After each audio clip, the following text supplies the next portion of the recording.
As most Americans, and many others worldwide, wallowed in midterm election introspection this week, China began its long march to win the hearts and minds of the world's traders, to put some substance behind 2 years of mainly rhetorical commitment to globalization and mainland market liberalization.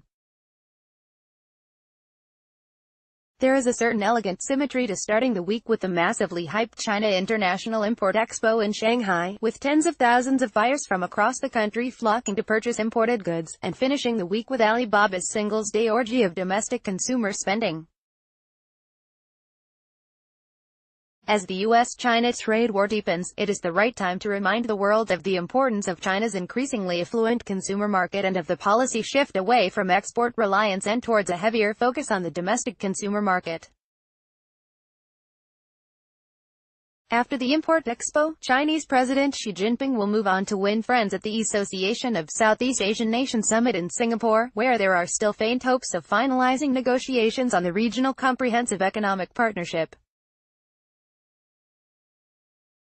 He will then go on to Port Moresby for the Asia-Pacific Economic Cooperation Leaders Gathering, the second opportunity in 3 weeks to talk trade liberalization with Japan's Shinzo Abe and other members of the Comprehensive and Progressive Agreement for Trans-Pacific Partnership.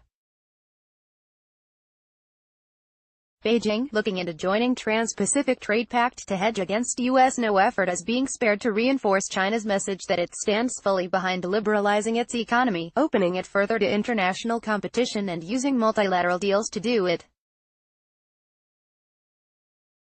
As Donald Trump waits for his dinner date with Xi at the G20 meeting in Buenos Aires at the end of the month, the U.S. preference for bilateral deal-making is being firmly snubbed, despite hints from Trump to the contrary.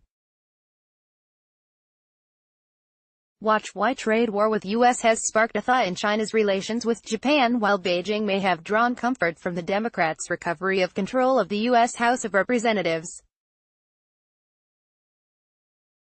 and the possibility that it might trigger a review of the style and strategy of the Trump administration. On the trade front, there was little in the election result to provide comfort.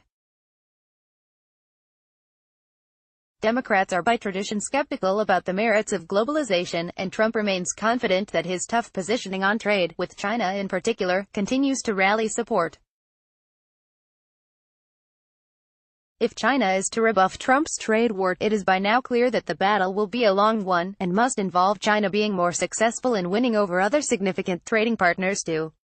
Trust the market-opening rhetoric that Xi has maintained over the past 2 years, from Davos in January last year, through the BOAO Forum in Hainan last April, and now at the Shanghai Expo. Xi Symposium guest list shows preference for cutting-edge tech. Most of China's trading partners remain skeptical and complain that there is little substance yet underpinning Xi's liberalizing mood music. She promised that China would import $30 trillion in goods and $10 trillion in services in the next 15 years, but economists correctly noted that this does little more than maintain current trade trends. Pledges to open up the healthcare, education, financial services, telecom and mining sectors provided some encouragement, but China's leaders still have much to do to build trust. Watch, Xi Jinping reveals economic plans at BOAO Forum. However, the Shanghai Expo has successfully reminded the world of the rising importance of China's consumer economy. China's household consumer market has grown tenfold from 3.3 trillion yuan $480 billion in 2000 to 36.6 trillion yuan in 2017. Further growth of $1.8 trillion is predicted by 2021, which the Boston Consulting Group points out is equivalent to the entire German consumer market. Nationwide, China's disposable income per capita has risen to 36,000 yuan a year compared with 7,000 yuan in 2000, and the consuming power of the growing mainland upper middle class is becoming noticeable. According to China's National Bureau of Statistics, over 90% of Chinese families today own a washing machine and refrigerator. And the average Chinese urban household owns between 2 and 3 mobile phones. Sleepless in China, what consumers get up to once night falls spread across a population of more than 1.4 billion. This amounts to formidable consuming power, well illustrated by the spending extravaganza of Singles' Day. Last year, Alibaba reported a one-day shopping spree worth $25 billion, around 8 times the $3 billion Black Friday sales on the Thanksgiving weekend in the U.S. Who knows how much will be sold on Singles' Day this year?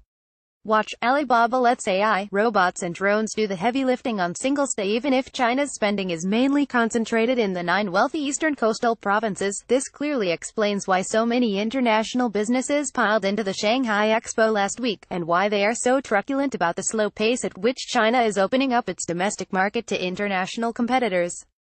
Away from the Shanghai headlines and Xi's promises, the World Bank has quietly provided endorsement of China's claim of steadily opening up. Away from the Shanghai headlines and Xi's promises, the World Bank last week quietly provided endorsement of China's claim of steadily opening up. In its annual Doing Business study, perhaps the world's most comprehensive and rigorous assessment of the barriers that block access to the world's markets, it reported that China now ranks 46th out of 190 economies worldwide. That is, in its own right, not impressive. It reflects the still formidable barriers to entry to its market. But it compares with a ranking of 78th in 2017, and highlights intensive efforts to streamline bureaucracy surrounding setting up a business. Even its Byzantine tax system has seen improvement, up from 130th place to 114th. Here at last is measurement of substantive progress. Still too slow, perhaps, but substantive. Such progress is far from persuading Trump to call off his attack. Many reforms are needed over access to China's huge market. But as Xi makes his way through this autumn's diplomatic round, there is a sense that progress is being made in showing that China is beginning to put its money where its mouth is. It needs to do so to succeed. The vitality of our liberal, multilateral trading system may depend on it. David Dodwell researches and writes about global, regional and Hong Kong challenges from a Hong Kong point of view.